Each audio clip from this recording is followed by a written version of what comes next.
Bismillahirrahmanirrahim. Assalamualaikum warahmatullahi wabarakatuh.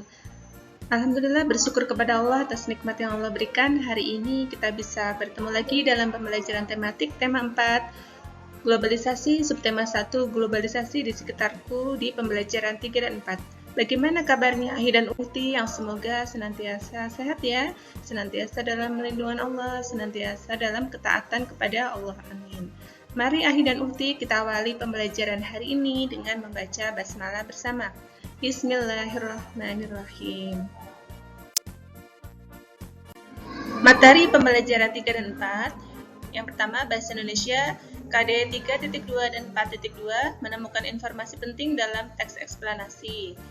Selanjutnya, IPA KD 3.6 dan 4.6 proses menyalurkan energi listrik.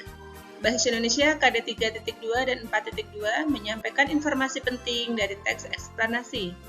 Selanjutnya, PPKN KD 3.3 dan 4.3 menceritakan manfaat kegiatan ekonomi bagi masyarakat. Ya, Ahi dan Ukti, materi yang akan kita pelajari menemukan informasi penting dalam teks eksplanasi.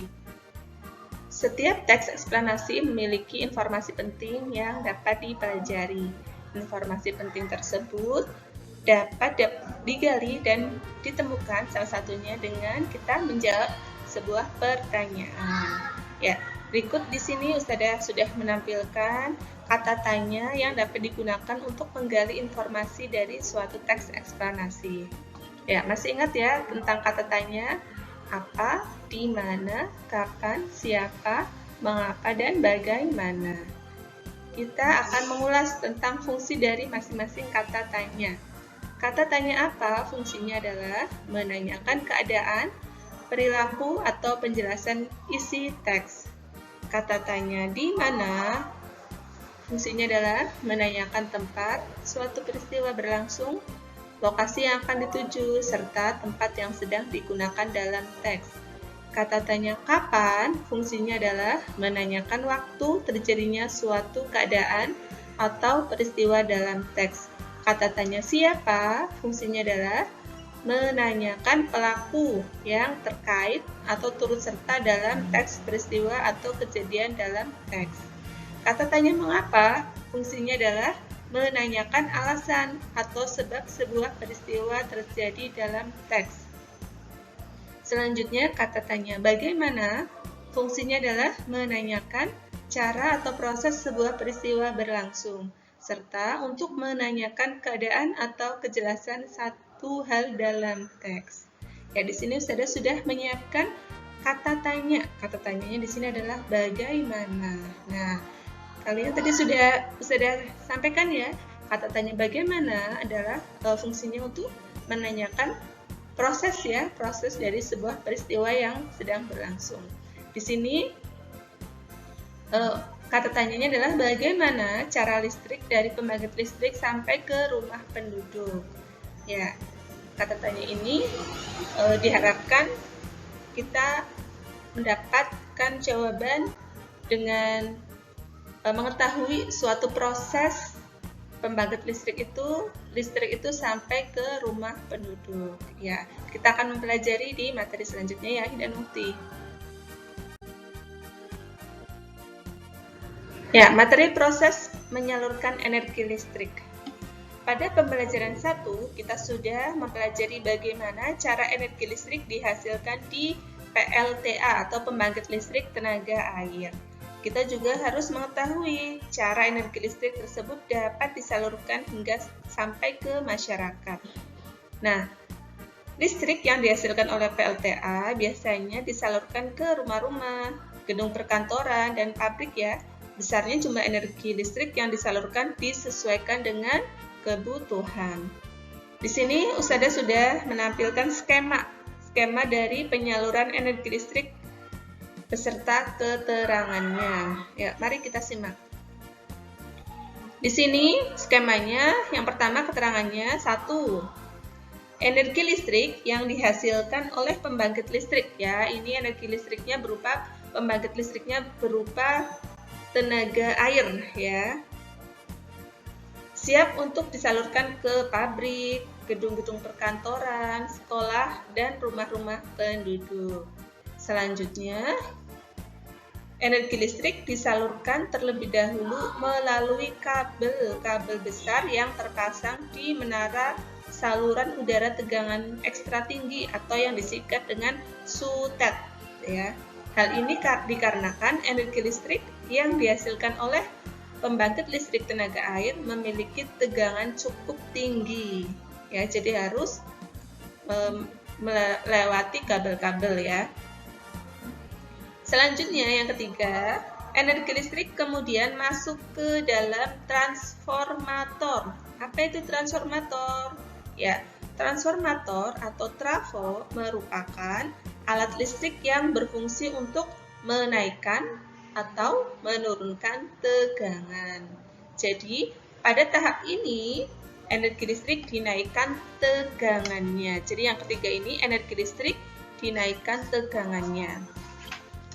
Selanjutnya, skema yang 4, energi listrik disalurkan ke dalam pabrik-pabrik, ya. Ini disalurkan lewati kabel-kabel kemudian ke pabrik-pabrik. Pabrik biasanya membutuhkan energi listrik cukup besar untuk keperluan produksi. Ya, selanjutnya energi listrik kemudian masuk kembali ke transformator. Ini ada trafo lagi.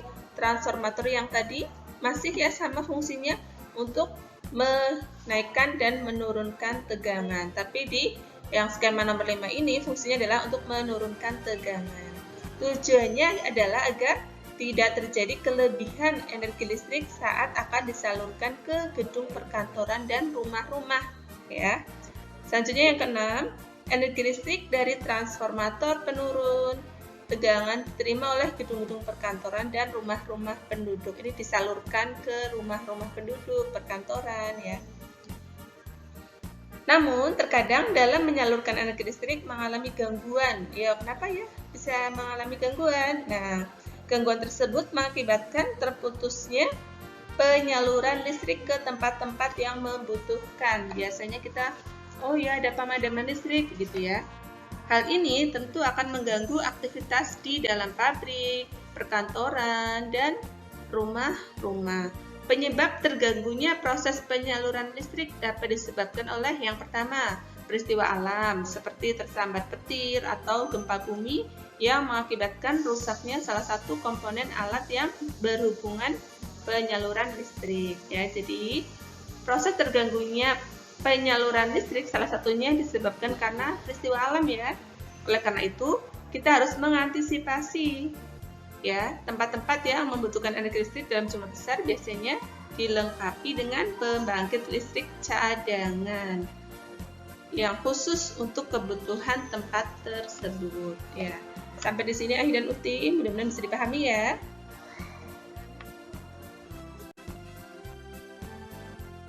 Materi menyampaikan informasi penting dari teks eksplanasi. Informasi penting yang sudah kalian temukan dari membaca teks eksplanasi dapat disampaikan secara lisan, ya, kepada orang lain. Hal tersebut dapat menambah wawasan kalian dan juga teman kalian. Saat menyampaikan informasi penting, pastikan nih yang harus diingat dalam menyampaikan informasi penting. Yang pertama adalah suara kita harus jelas. Yang kedua, intonasi juga harus jelas. Yang ketiga, tidak menimbulkan makna ganda. Ya, ingat kembali ya teman-teman tentang kata tanya yang dapat kita gunakan untuk menemukan informasi penting dari teks eksplanasi pada pembelajaran sebelumnya. Masih ingat ya? Kita singkat adik Simba. Apa, di mana, kapan, siapa, mengapa, dan bagaimana.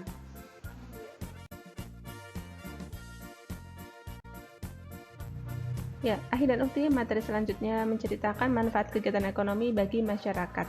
Masyarakat kita, kegiatan ekonominya sangat beragam. Ada yang bergerak dalam bidang pertanian, perdagangan, perikanan, perindustrian, peternakan, dan ada yang bergerak dalam bidang jasa. Kegiatan ekonomi yang sangat beragam tersebut hendaknya tidak menjadikan penghalang untuk kita Ahi dan Ukti berteman dengan temannya atau bermain bersama, ya. Hadis riwayat Bukhari, Rasulullah bersabda yang artinya, siapakah manusia yang paling mulia? Nah, ini menjadikan ini ya, landasan buat kita. Siapakah yang paling mulia? Yang paling mulia itu menurut Rasulullah adalah yang paling mulia di antara kalian adalah di sisi Allah adalah orang yang paling bertakwa. Jadi yang paling mulia bukan yang pangkatnya tinggi, uangnya banyak, tidak ya. Yang paling mulia di sisi Allah adalah orang yang paling bertakwa. Kemudian ini menguatkan ya Ahi dan Uhti untuk ayah bundanya keutamaan fadilah bekerja dalam Islam ya. Orang yang ikhlas bekerja akan mendapatkan ampunan dosa dari Allah. Dalam hadis diriwayatkan, barang siapa yang sore hari duduk kelelahan lantaran pekerjaan yang telah dilakukannya, maka ia dapatkan sore hari tersebut dosa-dosanya diampuni oleh Allah Subhanahu wa taala. Hadis riwayat Tabrani. Ya, Ahi dan Uhti terus mendoakan ayah bundanya ketika sedang beraktivitas, ketika sedang bekerja ya. Mudah-mudahan ayah bundanya selalu sehat, selalu diberikan kelancaran, kemudahan, keberkahan waktu ya, sehingga Ahi dan Uhti semuanya merasa nyaman ya. Ya. Untuk pembelajaran hari ini mudah-mudahan bisa dipahami materi yang sudah sampaikan. Kita cukupkan untuk pertemuan hari ini dengan membaca hamdalah bersama. Alhamdulillahirabbil alamin. Wassalamualaikum warahmatullahi wabarakatuh.